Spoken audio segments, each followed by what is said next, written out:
Hello, I'm Matt Galloway, and this is The Current Podcast. This is the person who attacked my country. Of course, there's no trust. Trump nowadays and Putin especially don't make me want to trust them, And it's the fourth year this thing is going, and I'm devastated. I'm really tired of this. That's the sound of weariness on the streets of Kiev. U.S. President Donald Trump has been trying to use telephone diplomacy to end the war between Russia and Ukraine. Yesterday, he rang up Ukrainian President Volodymyr Zelensky. On Tuesday, he had a 2-hour phone call with Russian President Vladimir Putin. And despite agreeing to a pause on attacking energy infrastructure, Russia unleashed dozens of attacks on Ukraine after that conversation. Ukraine also launched drone attacks along the Russian border, and fighting has continued overnight. In just a moment, we'll hear from the Canadian historian Margaret MacMillan. But first, we're joined by Jane Litvinenko. She's a freelance reporter who contributes to the Wall Street Journal, and she is in Kyiv. Jane, hello. Hi. What have the last 24 hours been like in Kyiv? So over the last 24 hours, air raid alerts have been going in Kiev. There have been Russian drone attacks, Russian drones in the air. And at the same time, Zelensky has been making an effort to speak with Ukrainians and with the press about the diplomatic situation and about the status of the negotiations with the U.S. and with Russia. How are Ukrainians reacting to this? I talked about telephone diplomacy. There was this call between Zelensky and Donald Trump. What are people thinking around that? There's a lot of weariness in Kyiv and in Ukraine at large. Of course, the war has taken a big toll on the country. This is 3 years of children going to school in bomb shelters and civilian targets being bombed. Just yesterday, there was a prisoner exchange that just shows the very human toll that this war is taking. But at the same time, there's no desire from Ukrainians to accept peace at any cost. Ukrainians overwhelmingly believe that they need to have some sort of guarantee of protection, of security in case Russia attacks again if there is a ceasefire. And so there's a lot of caution when it comes to the negotiations and the situation. How do people read the situation right now? Again, there's this kind of agreement to try to get to a ceasefire, but fighting continues. What do people think is actually happening right now, given these phone calls between the various leaders? Well, the way Zelensky is presenting it is that a ceasefire is a quite complex negotiation, and all of these steps are just the first step.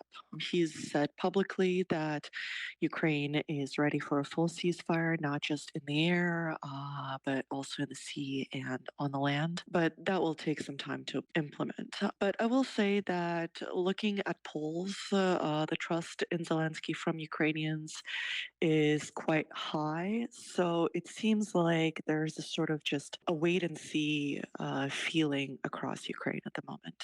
How likely are Ukrainians to trust a deal with or the word of Vladimir Putin? Because Trump and Putin spoke this week as well for a couple of hours, apparently on the phone. And Donald Trump said they were making progress on a ceasefire. And then right after, Russia struck civilian and energy infrastructure. So what weight will Ukrainians give to the word, such as it is of Vladimir Putin?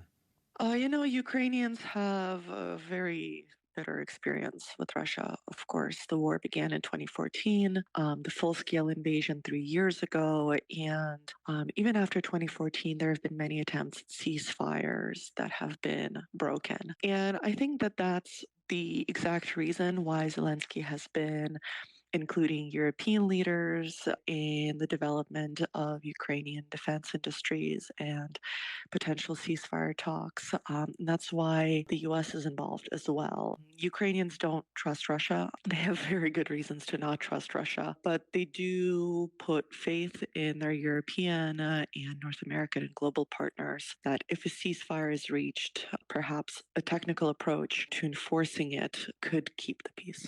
I don't know if desperate's the right word, but how eager are Ukrainians for an end to this fighting? You talked about the weariness. We heard it from that individual at the very top of our conversation saying that he's tired of this.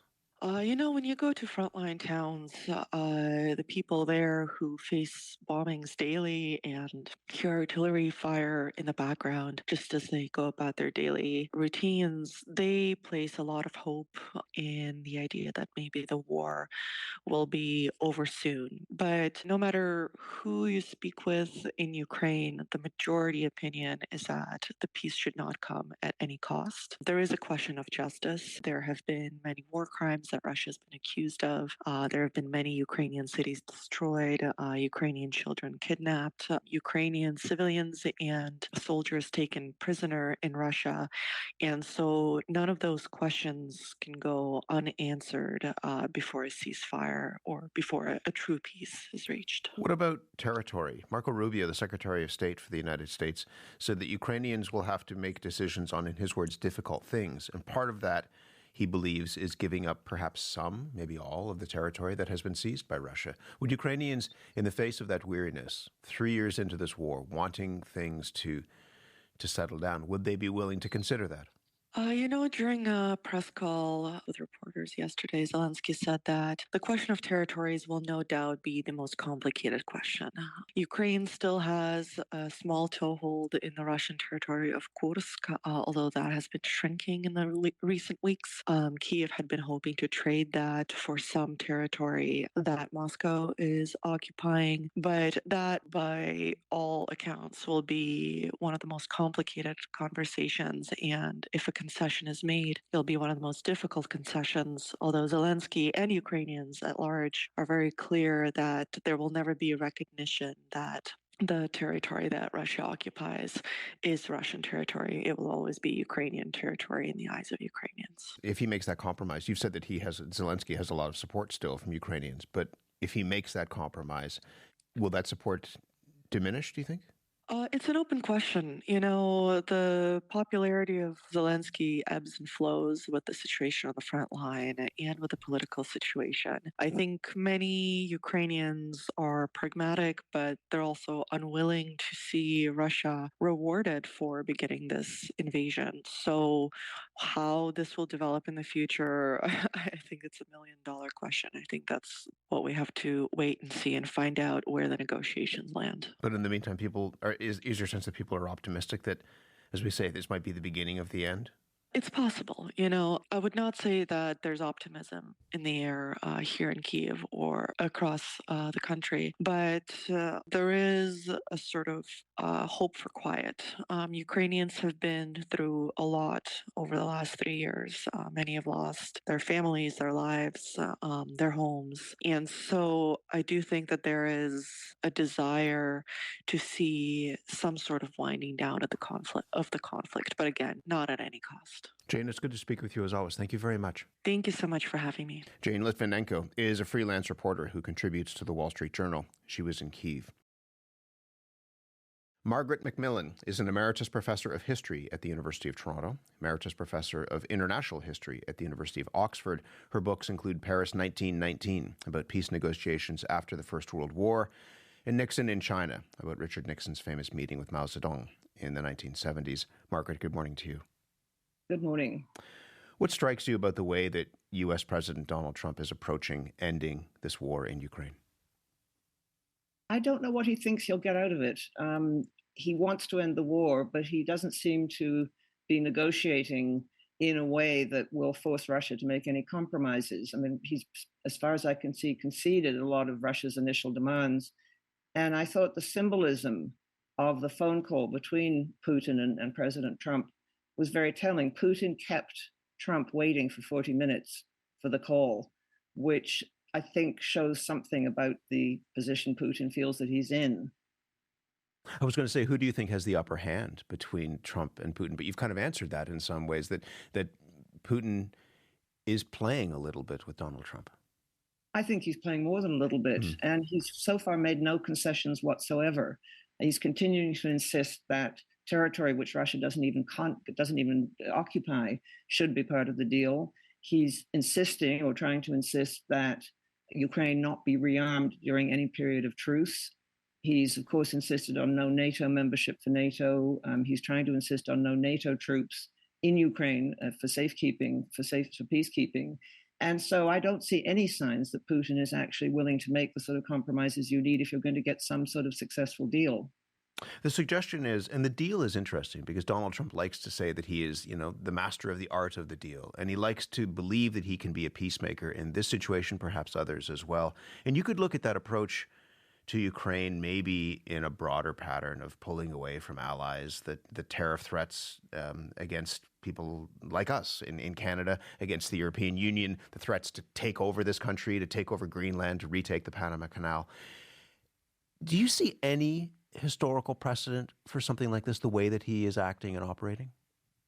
No, I don't. I mean, there are historical precedents for parts of what he's done. And we know that there's been a tendency in certain parts of the United States history to bully its neighbors.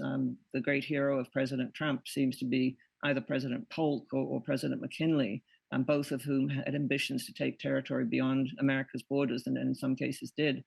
But I don't see that there's any coherent plan to what he's doing. And what I have never seen, and I've talked to other historians about it, is a power systematically alienating all its allies when it doesn't need to. And the allies have done nothing, as far as I can see, to upset the United States. They've been good allies. Canada certainly has been a good ally. And this I find extraordinary. Why would a great power in a very uncertain world where it has potential enemies such as China and possibly Russia, why would it want to alienate those allies that it's worked with for decades? I've never seen that before in history. As a Canadian, how do you understand his threats to take this country over, to swallow us up and make Canada the 51st state? Initially, people saw this as a joke, and that seemed to disappear fairly quickly. I don't think it's a joke. I don't think it's a joke anymore. I mean, I'm certainly not feeling it's a joke. What I'm feeling is a sense of disbelief, I think, like a lot of us, that how could this be happening? Why take us over? I mean, if the Americans want our minerals, if they want our natural resources, if they want our food products, if they want our part in car manufacturing, that can be negotiated. I mean, that can all be negotiated. We're not keeping anything from the United States. And I'm afraid that Trump may mean it. I mean, not that he may be able to carry it out, but I don't think he's going to stop saying it. And I think this is going to go on being a very unsettling period in Canada-U.S. relations. Where does that leave us? Where does that leave Canada if the United States perhaps can't be trusted anymore? We've got a real set of choices to make, haven't we? I mean, we face an existential threat to our existence from the United States. We have lost what has been a dependable ally to whom we've owed our security. We've always been part, ever since we've become a nation, and even before, we've always been part of a larger grouping. We were part of the British Empire, and that gave us a sort of protection. Of course, we contributed enormously to it. And then we were part of what you could call the American Empire, but we were part of an alliance-led system led by the United States. And we've never had to negotiate the world on our own. And I think we're hoping that we won't have to do it. I mean, we're now talking about trying to make common ground with the European Union. Possibly a coalition of like-minded democracies, including Australia, Japan, other countries around the world. But it's a very new situation for us. We've always been multilateralists. We've always been part of larger groupings, and it's been an important part of how we've survived in the world. Why this is so unsettling to so many people is, I said at the beginning of the program, that the world feels really different right now. There are these institutions that the United States helped establish after the Second World War. And Donald Trump seems to be hell-bent on, if not pulling out of them, kind of destabilizing them. He's pulled out of the World Health Organization. He's dismantled USAID. He suggests that the United States might not defend NATO allies. How do you see the world different now? I mean, is that the end of the Pax Americana that so many of us grew up with? It certainly is the end for the time being. And I'm not sure the United States, even under a different president with different attitudes towards the rest of the world, will be able to rebuild what it's lost in this period. What do you mean by that? Because a lot of people pin this on one man, but you're saying that goes beyond that. Well, he's reflecting, I think, a persistent strain in American foreign policy, and that is isolationism.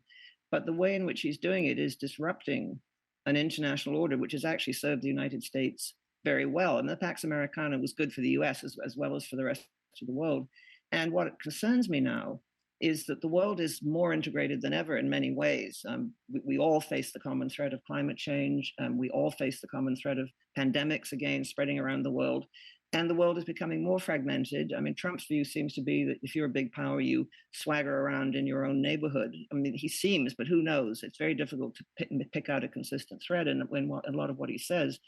But he seems to think that the United States can be dominant in the Western Hemisphere, Russia can be dominant in Eurasia, Europe he doesn't seem to think much of, and China will be dominant in the Pacific.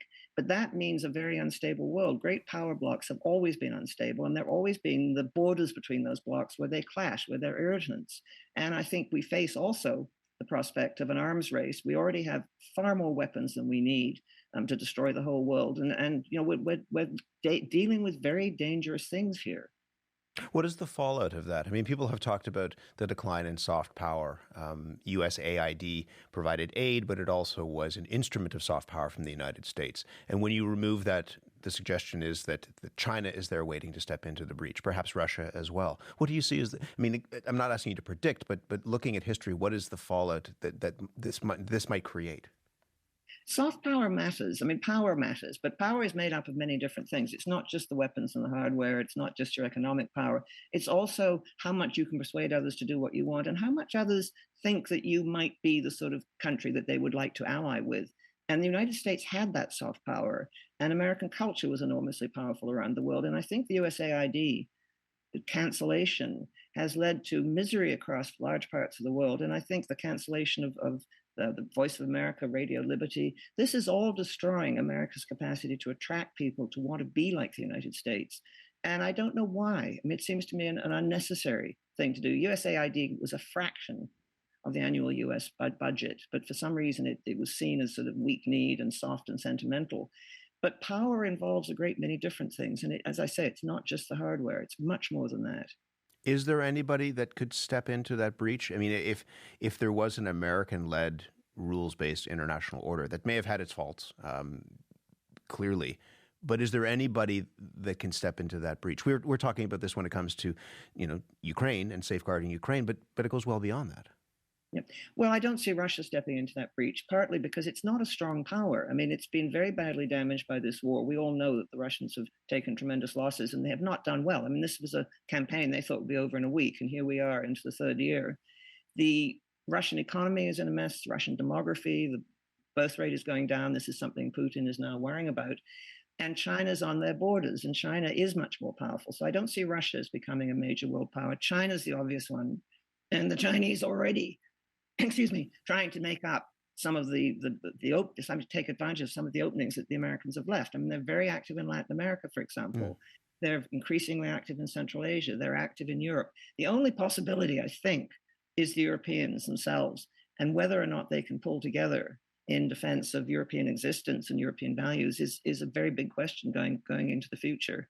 Could I just ask you finally, I mean, your life's work has been about studying these periods when the international order was upended in war and peace negotiations. There's that cliche of, may we live in interesting times. These times perhaps are a bit too interesting for us. What is it like for you to see this unfold? I share that feeling. I mean, I wake up and I think, I have studied. I mean, I've studied the outbreak of the First World War. I'm now looking at the Second World War, but I never thought I'd be living through it. And it's very unsettling. It makes me perhaps sympathize more with people who did live through it. I mean, we've lived such a protected and sheltered life in Canada. We've never had to face this before. We haven't had to face an existential threat like this. And I find I'm, like all of us, very preoccupied with it. I get up in the morning and think, what's happened now? And so for those, maybe part of this is people will say this too shall pass. I mean, what is the thing that you hang on to when you wake up and you don't know what is unfolded overnight and where that's going to leave us? I hang on to the fact that human beings are immensely resilient. And I've looked at previous wars, and you look at how people survive, how the British survived, for example, when certainly in the early stages of the war, when they were on their own, but throughout the whole war, how countries come back, how they rebuild themselves, how people can work together, how people adjust. I mean, I was in Ukraine last October, and how people had adjusted to the fact that they needed bomb shelters and there were alarms going off quite often every night. And so I have faith in human beings and faith in our capacity. And we have to remember we can also be nice to each other as well as what we're seeing at the moment. I always appreciate the opportunity to talk to you. Margaret, thank you very much for this.